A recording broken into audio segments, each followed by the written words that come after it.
আসসালামু আলাইকুম। এখন আমরা দেখব স্নায়ু টিস্যু। এইটার সাথে সাথে এরপরে আর এক দুইটা ক্লাস হয়ে গেলে এই চ্যাপ্টারটা শেষ হয়ে যাবে। ওকে, লুক অ্যাট দিস। এইটা একটা স্নায়ু। তো পুরো স্নায়ুটা সম্পর্কে একটু আমি কথা বলি। ইউজুয়ালি অনেকগুলো শাখা থাকে এইদিকে, দেখো এইদিকে, আর এইদিকে কিন্তু একটা শাখা, তাই না? তো তোমরা বলো তো অনেক শাখা হওয়ার কারণ কি? মানে হচ্ছে এদিক থেকে তথ্য নিব, এদিক থেকে এদিক থেকে এদিক থেকে, কোনো যেন মিসিং না যায়। একটু চিন্তা করে দেখো, মিসিং যেন না হয়। তাহলে প্রশ্ন হইতে পারে না যে এদিক শাখা বেশি কম, এদিকে শাখা কেন একটা? বুঝো না এই জিনিসটা? তাহলে এদিকে তথ্য থাকলে এটাতে ঢুকতে পারবে, এদিকে তথ্য থাকলে এইটা, এদিকে তথ্য থাকলে এইটা। So maximum information maximum direction থেকে সে নিতে পারবে। এখন সব জায়গা থেকে নেওয়ার পর বলো তো এই জায়গাটা দেখে তোমার কি মনে হইতেছে? দেখো এখানে নিউক্লিয়াস আছে, এভরিথিং আছে, তাহলে এটা কি সেন্ট্রাল প্রসেসিং ইউনিট না, যেখানে সমস্ত ইনফরমেশন চলে আসবে, ওরা প্রসেস করবে। ইয়েস, তাহলে দুইটা পার্ট চলে গেল। একটা হলো যে ইনকামিং, এগুলো কি ইনকামিং, যেগুলোতে ভেতরে ঢোকে তথ্য। এখানে প্রসেসিং হয়, প্রসেসিং করার পর বলো তো অনেক ধরনের তথ্যই আসতে পারে। কোনোটা বেশি ভার আছে, কোনোটা কম ভার, মানে কোনোটা তীব্র, কোনোটা কম তীব্র। তো সবগুলো নেওয়ার পর প্রসেসিং করার পর বলো তো একটা সিঙ্গেল তথ্য আসতে হবে না? ধরো যাক আমার নাম রাজীব হোসাইন সরকার, আমি দেশের সরকার। ওকে, তো আমাকে 64 জেলা থেকে 64 জন 64 রকম বার্তা দিয়েছে, কিন্তু আমি যখন মুখে কথা বলবো আমি কি 64 ধরনের অপশন দেব? সিঙ্গেল অপশন দেব। সো এটা আমি সিঙ্গেল একটা অপশন দেবো, তার মানে একটা ডিরেকশনে সবসময় তথ্যটা বাইর হয়ে যাবে, অন্য জায়গায় যাবে, রাইট? তাহলে এইটা হচ্ছে আউটগোয়িং, এগুলো হচ্ছে ইনকামিং, এটা হচ্ছে প্রসেসিং হয় এখানে, এটা হচ্ছে আউটগোয়িং। এবার বুঝছো কেন এদিকে বেশি শাখা এদিকে কম শাখা? ডান। আচ্ছা, তো কোনটার কি নাম এবং কেন কি আছে এটা একটু বলে রাখি। এগুলোর নাম হচ্ছে ডেনড্রাইট, এটার নাম হচ্ছে একজন। তাহলে এটাও সুতার মতো, এগুলোও সুতার মতো, তন্তু আর কি। তাহলে একটা নিউরনের মধ্যে দুইটা পার্ট থাকে। এই জায়গাটার নাম হচ্ছে কোষ, কোষ, তাই না? মেইন কোষ না এটা? তাহলে এটাকে আমরা কি বলবো? কোষ দেহ। ভালো করে দেখো, কোষ দেহ, ইংলিশে যদি বলি সেল, দেহ মানে বডি, সেল বডি। আর এই জায়গাটা দেখে বলো তো এগুলো কি আর এগুলো কি? এগুলো হচ্ছে লম্বা অংশ। এটা যে কোষ হয় বলো তো এগুলো লম্বা না? লম্বা না? ওখান থেকে কিন্তু প্রলম্ব বা প্রলম্বিত অংশ বলা হয়। কি বলা হয়? প্রলম্বিত অংশ, রাইট? প্রলম্বিত অংশ দুই ধরনের না, এদিকে এক ধরনের, এদিকে একটা সিঙ্গেল। এগুলো দিয়ে ইনকামিং হয়, এটাতে আউটগোয়িং হয়। এটা শাখাযুক্ত, এটা কোনো শাখা নেই, একটা সিঙ্গেল। তাহলে বুঝতেই পারতেছো যে পার্থক্য আছে। তাহলে এগুলোর নাম কি? এগুলোর নাম হচ্ছে ডেনড্রন এবং dendrite. Dendrite. Look at this. যখন এই কোষটা থেকে এই যে একটা সিঙ্গেল জিনিস বাইর হয়ে গেছে, তাই না? কোষটা থেকে কি হয়েছে? একটা সিঙ্গেল শাখা বের হয়ে গেছে। এই যে সিঙ্গেল শাখা বের হয়েছে, এটার নাম কিন্তু ডেনড্রন।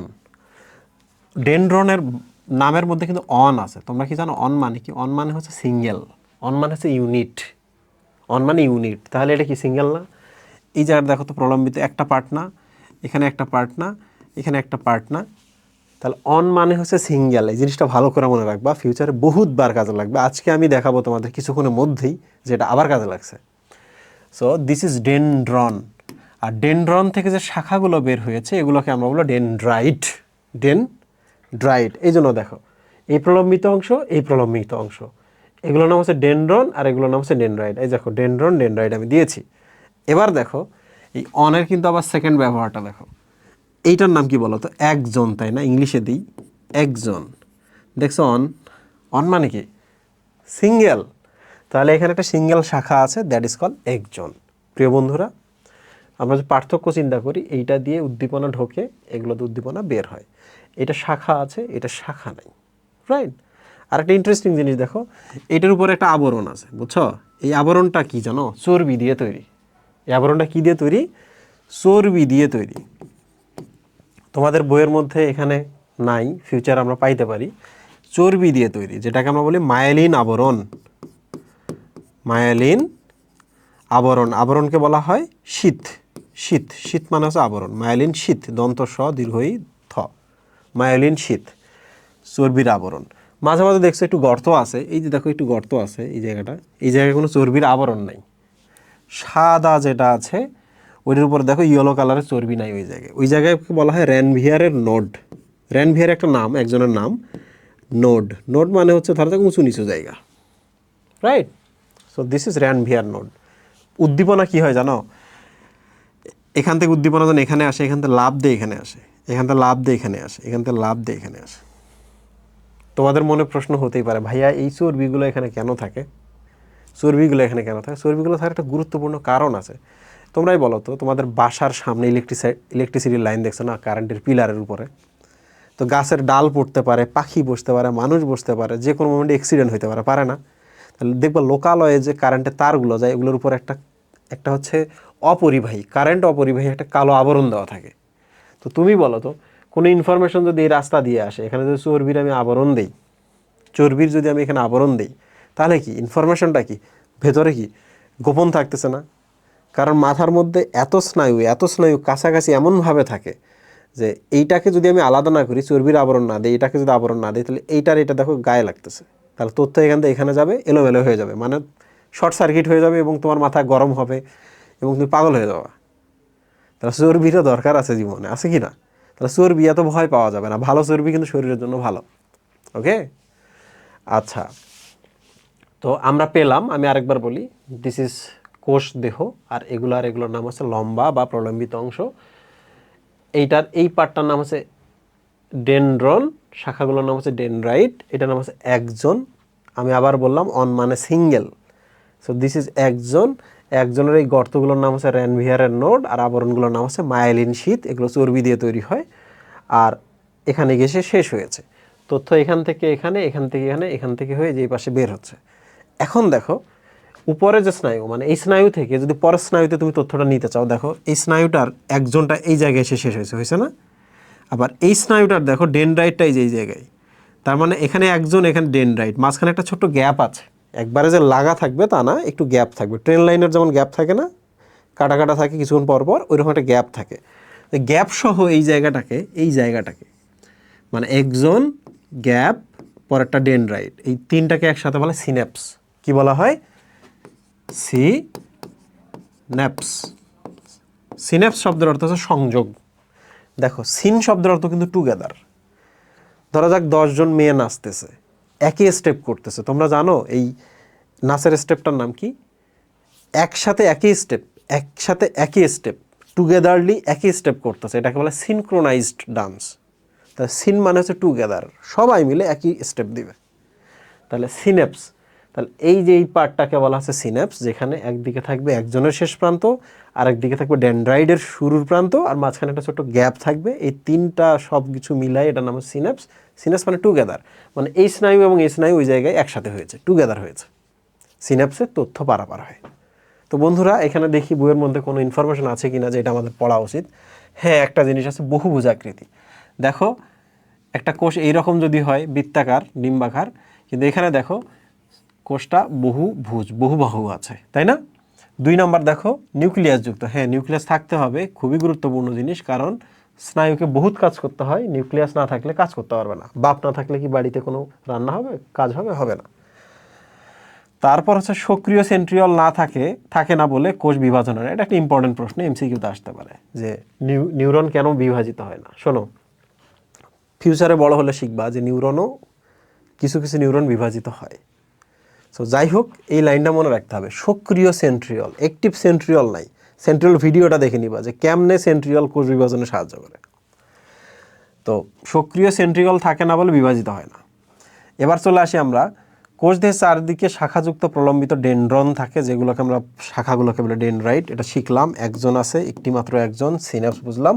উচ্চতর প্রাণীতে স্নায়ু টিস্যু স্মৃতি সংরক্ষণ করতে পারে। দেখো এই স্নায়ুটা মেমোরি সেভ করে রাখতে পারে, তাই না? এই যে আজকে আমি ক্লাস নিচ্ছি, আমার কালকে কিন্তু মনে থাকবে যে গতকালকে আমি এই ক্লাস নিচ্ছি, এই 2 মিনিট আগে আমি কি পড়াইলাম আমার মনে আছে। কিন্তু অনেক প্রাণী আছে তাদের মধ্যে এই মেমোরি থাকে না। মেমোরি খুব গুরুত্বপূর্ণ জিনিস, জানো? ক্লাসের বাইরে একটু বলি, তোমার মধ্যে যদি তোমার বাবা মার সাথে মেমোরি না থাকে, তোমার বাবা মাকে অপরিচিত ঠেকবে, তুমি তাদেরকে সম্মান দিবা না, তাহলে কি ফ্যামিলিটা এলোমেলো হয়ে যাবে, ঠিক কি না? রাস্তা দিয়ে কোনো একটা জায়গায় গেলা, মেমোরি তোমার মধ্যে নাই, তুমি আর ঘরে ফিরতে পারবে না, তার মানে তোমার ফ্যামিলি থেকে তুমি হারিয়ে যাওয়া, রাইট? তুমি যদি ছোটোবেলা থেকে বড় হচ্ছিলা, ছোটোবেলাতে কিচ্ছু জানতা না, আদব কায়দা শিখতেছো যে এই মানুষের সাথে এমনি আচরণ করতে হয়, সত্য কথা বলতে হয়, কাউকে কষ্ট দিতে নাই, এগুলো কিন্তু মেমোরির মাধ্যমে আমরা শিখি, বিভিন্ন ইনসিডেন্টের মাধ্যমে শিখি। মাথায় থাকে বলে ফিউচারে আমরা মানুষের সাথে সুন্দর ব্যবহার করি। সো মেমোরি খুব গুরুত্বপূর্ণ একটা জিনিস। যার মেমোরি নাই সে কি, এদের পাগল, নাহলে মৃত মানুষ। Right, good. আসো এবার এটা কি করে দেখো, মেমোরি সংরক্ষণ করে, নিয়ন্ত্রণ করে। এই যে আমার হাতটা আমি তুলতেছি না, তাহলে আমার চোখ কিন্তু বলতেছে যে ক্যামেরা তোমাদের ওখানে আছে, তোমাদেরকে যদি আমি এই টপিকটা বোঝাইতে চাই, তাহলে আমার চোখ তোমাদের, আমার মাথা তোমাদের কথা ভাবতেছে, আমার চোখ ওইটার দিকে তাকাচ্ছে, আমার হাতটা গিয়ে বলতেছে এইটার কথা আমি বলতেছি। খেয়াল করছো? আমার মাথা তোমাদের কথা ভাবতেছে, আমার চোখ ওইটা দেখতেছে, চোখ যখন মাথার মধ্যে যাচ্ছে তোমাদের কথা ভাবতেছি, এই জিনিসগুলো প্রসেস করে আমার হাতকে বলতে যাও হাতটা এখানে তোলো। This is how neuron works. Okay, আসো। দ্যাট মিন্স নিয়ন্ত্রণ করে মুভমেন্ট, সমন্বয় সাধন করে। তোমরাই বলো তো, আমি যদি কথা বলি আর আমার হাত দিয়ে তুড়ি বাজাই, সমন্বয় হইল না। আমি যে তোমাদের সাথে কথা বলি আর চোখে যদি দিকে তাকিয়ে থাকি, সমন্বয় হইল না। তাহলে আমি কোথায় তাকাবো, কিভাবে মুভ করব, কোন ধরনের শব্দ উচ্চারণ করব, কোথায় দাঁড়িয়ে থাকবো না বসে থাকবো, এভরিথিং, পুরো ব্যাপারটা তারা সমন্বয় করে। স্নায়ু জিনিসগুলো খুব সহজ, কিন্তু আজকে আমরা এখানে ইউনিক কী জিনিস শিখলাম? একটা জিনিস শিখলাম যে অন মানে সিঙ্গেল, এটা আমরা শিখেছি। আজকে আমরা আর একটা ইউনিক কী শিখলাম, এটার উপরে এখানে আবরণ থাকে, এইটা। আর কি ইউনিক আমরা শিখেছি? শাখান্বিত কেন, আবার এদের সিঙ্গেল শাখা কেন, এটা আমরা শিখেছি, তাই না? মজার জিনিস না পড়ালেখা? তাহলে পড়ালেখা করতে হয় এইভাবে। বই তো সবারই আছে, টিচারও তো সবারই আছে, পড়ালেখা কেমনে করতে হয় এটা সবাই জানে না। সো পড়ালেখা কেমনে করতে হয় এটা যদি স্টুডেন্টরা জানে, তারা যে মজা পায় পড়ালেখা করে, ওই স্টুডেন্টকে তুমি থামাইতে পারবে না। বুঝতে পেরেছো? সো আমাদের বেশিরভাগ স্টুডেন্ট ফলিং রেট এত হায়ার কেন বাংলাদেশে? আমরা তো বলি দেশের বাইরে যাচ্ছে, বিভিন্ন জায়গায় জব করতেছে, গুগলে যাচ্ছে, মেটাতে যাচ্ছে, এবং বিভিন্ন রিসার্চ সেন্টারে যাচ্ছে, খুবই অল্প পরিমাণে স্টুডেন্ট। বুঝতে পেরেছো? আমি তো এই লাইনটা পার হয়ে আসছি না, আমি দেখেছি। আমার সাথে যে জার্নি শুরু করেছিল স্কুলে, তার মধ্যে আমরা 3 জন পড়ালেখা করছি শেষ পর্যন্ত, ইন্টারমিডিয়েটে করে এসে রিয়েল লাইফ পর্যন্ত মাত্র 3 জন, মাত্র 3 জন স্কুলে আমি যাদের সাথে পড়াশোনা করেছি। সে স্কুলে 100 জনের মধ্যে 3 জন। কলেজে আমি যাদের সাথে পড়াশোনা করছি, কলেজের 20 জন স্টুডেন্ট আছে যারা শেষ পর্যন্ত পড়ালেখা করে কেরিয়ার দাঁড় করাইতে পারছে। 300 জন পড়তে হবে, মাত্র 20 জন।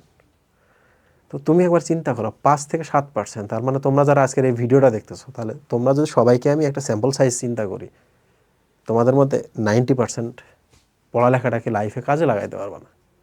শোনো, টাকা পয়সার সাথে পড়ালেখার সম্পর্ক আছে, আবার ব্যাপারটা এমনও না যে ভাই আমি যে পড়ালেখা ভালো না করতে পারি, আমি কি ফিউচারে টাকা পয়সা, ভালো ফ্যামিলি, ভালো সংসার, ভালো লাইফ পাবো না? ডেফিনেটলি। বাট পড়ালেখা হচ্ছে ইজিয়েস্ট ওয়ে, পড়ালেখা একমাত্র পরীক্ষিত উপায় যেটা দিয়ে ফিউচার অনেক ভালো করা যায়। সে ক্লাসে আসবা শুধু ক্লাস করার জন্য না, মাথার মধ্যে নিয়ে যাওয়ার জন্য। So it's like a cinema. সামান্য এই শব্দ, আমি সুন্দর করে কথা বলতে পারি না, আমার গলার ভয়েস অনেক চমৎকার না, কিন্তু ইন্টারমিডিয়েটে বা মেডিকেল এডমিশন স্টুডেন্টরা আমার এত পছন্দ করে কেন? এর একটাই কারণ, ক্লাসের মধ্যে আমরা কানেক্ট করি। সো তোমাদের কোনো ইস্যু থাকলে তোমরা অবশ্যই কমেন্টের মধ্যে বলবো, আমি সব ক্লাসের মধ্যে ওগুলো আমল করার ট্রাই করব যেন তোমাদের ভালো হয়। কোশ্চেনগুলো এবার আমরা সলভ করি। Look at this. শোনো, কোশ্চেন যখন সলভ করবে, এটা কোত্থেকে আসছে, কোন টপিক আমরা পড়লাম, এগুলো একটা মাথায় রাখবে না, তাইলে কিন্তু সমস্যা। এই টপিক পড়লে এই কোশ্চেন সলভ করতে পারবো, অন্য টপিক পড়ার সময় এটা সলভ করতে পারবো না। তো এবার চলে আসি, একজন কোন ধরনের কোষ? তাহলে একজন আসলে আমাদের নিউরনের কথা মাথায় আসে, রাইট? দেখি আমরা এখানে, হ্যাঁ নিউরন আছে। কোথায় পড়ছি, কি পড়েছি, ওগুলোর সাথে আমরা এটা রিলেট করব না। আমরা জিরো থেকে শুরু করব। নিচের কোনটি স্মৃতি সংরক্ষণ করে? মেমোরি। মেমোরি মানে মাথা, মাথা মানে স্নায়ু, স্নায়ু টিস্যু। শরীরের অবস্থান ভেদে বিভিন্ন কাজ করে কোন কোষ? দেখো, অস্থি কিন্তু শরীরের অবস্থান ভেদে সব জায়গায় সেম কাজ করে, তাই না? কাঠামো দেয়, মুভমেন্টে সাহায্য করে, পেশি সংযুক্তির জায়গা দেয়। স্নায়ুকোষ সব জায়গায় ওই উদ্দীপনায় পরিবহন করে, তাই না? রক্তকোষ সব জায়গায় সেম কাজই করে, পুষ্টি নিয়ে যায়, বর্জ্য পদার্থ নিয়ে আসে। কিন্তু ত্বকীয় কোষ দেখো, ত্বকীয় কোষ যেটা, বা এটাকে বলা হচ্ছে এপিডার্মাল টিস্যু বা এপিথেলিয়াল টিস্যু, ওকে?